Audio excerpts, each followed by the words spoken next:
I have created a 6-day unit about dichotomous keys. This unit is to be utilized by my 7th and 8th grade life science classes. As I mentioned, the unit does span 6 days. I developed my unit with a dynamic instructional design model in mind. The activities range from simple grouping exercises to more complex activities, interpreting and creating new dichotomous keys. Other activities include iMovie tutorials and a PowerPoint simulation. My learners. I teach at Ransom Grade School, which is a K-8 building with approximately 105 students. The 7th and 8th graders account for 32 of those students.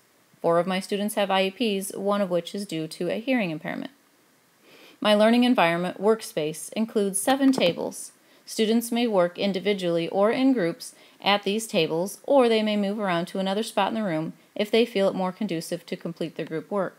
I have 4 objectives for my unit. The first, the students will group tangrams into 4 different categories with 100% accuracy.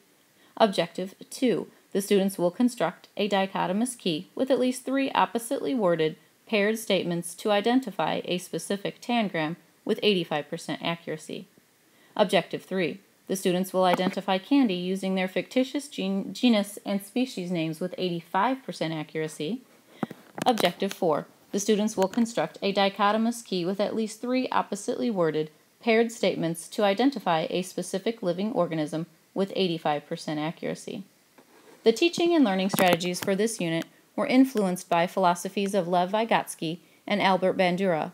To quote them, learning is considered a result of the collaboration of a group of learners in an effort to construct a common core of knowledge.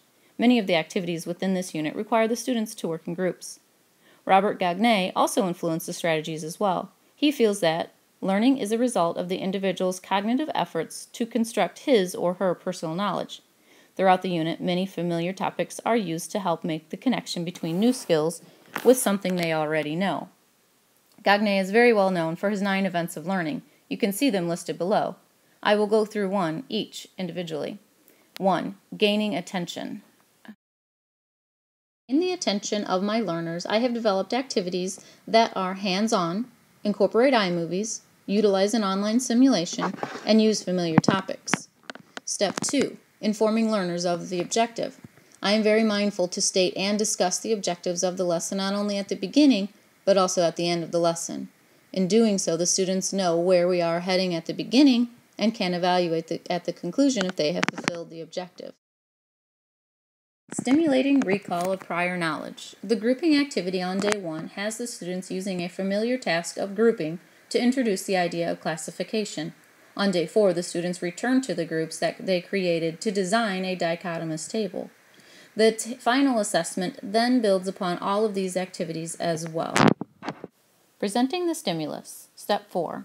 Both teacher-led and teacher-created stimulus are used throughout the unit. Teacher-led instruction and discussion take place throughout the unit, as well as teacher-created instructional aids such as an iMovie tutorial and a PowerPoint simulation.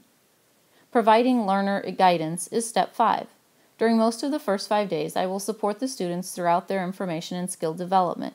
During the day 4 and into the day 5 activity, I will begin to reduce the level of support, but certainly I will be there to add help when necessary. Step 6. Elicit performance. Students are asked to perform some task in many of the activities, even from the very first lesson when they are asked to simply place tangrams into groups. They are later asked to follow a dichotomous key and then eventually to create one. Step 7. Providing feedback. At the end of every day during the debriefing time, we go over the objective to informally assess if it was fulfilled. The PowerPoint simulation asks students questions about observable characteristics of an item. They are given 2 options. If correct, the simulation moves on to the next paired statements. If incorrect, they are redirected and given more information.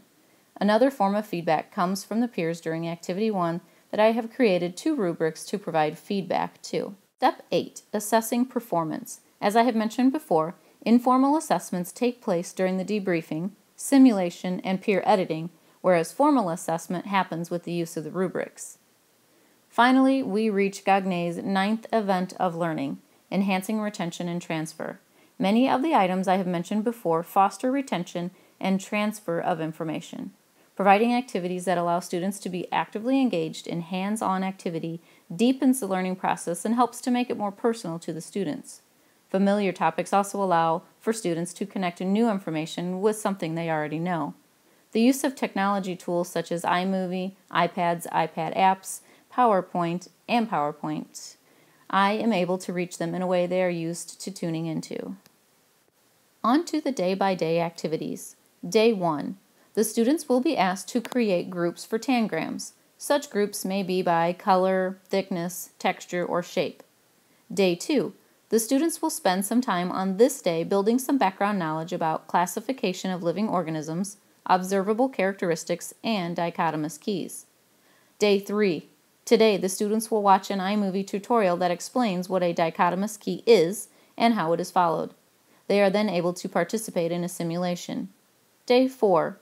They will revisit the Day 1 activity with tangrams. They will now take those groups, color, thickness, and so on, and develop them into oppositely worded paired statements such as orange, not orange, or thin, not thin. Day 5. The students will spend this day trading their dichotomous keys that they have created with other groups to peer edit.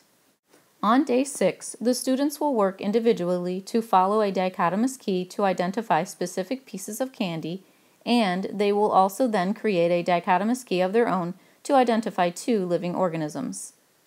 This slide is the rubric that I will use to assess and provide feedback for the dichotomous key that the students create. This slide is an example of a dichotomous key that students could create with the tangrams. Throughout the unit, I have used the following technologies: iMovie, iPad, laptop computers, Apple TV, Microsoft PowerPoint, and a Keynote app. The entire unit was guided by the dynamic instructional design model, as well as Vygotsky-Bandura and especially Gagnet's learning theories. The students will travel through a variety of activities ranging from simple to more complex. Ultimately, the students will finish this unit as experts of using and creating dichotomous keys.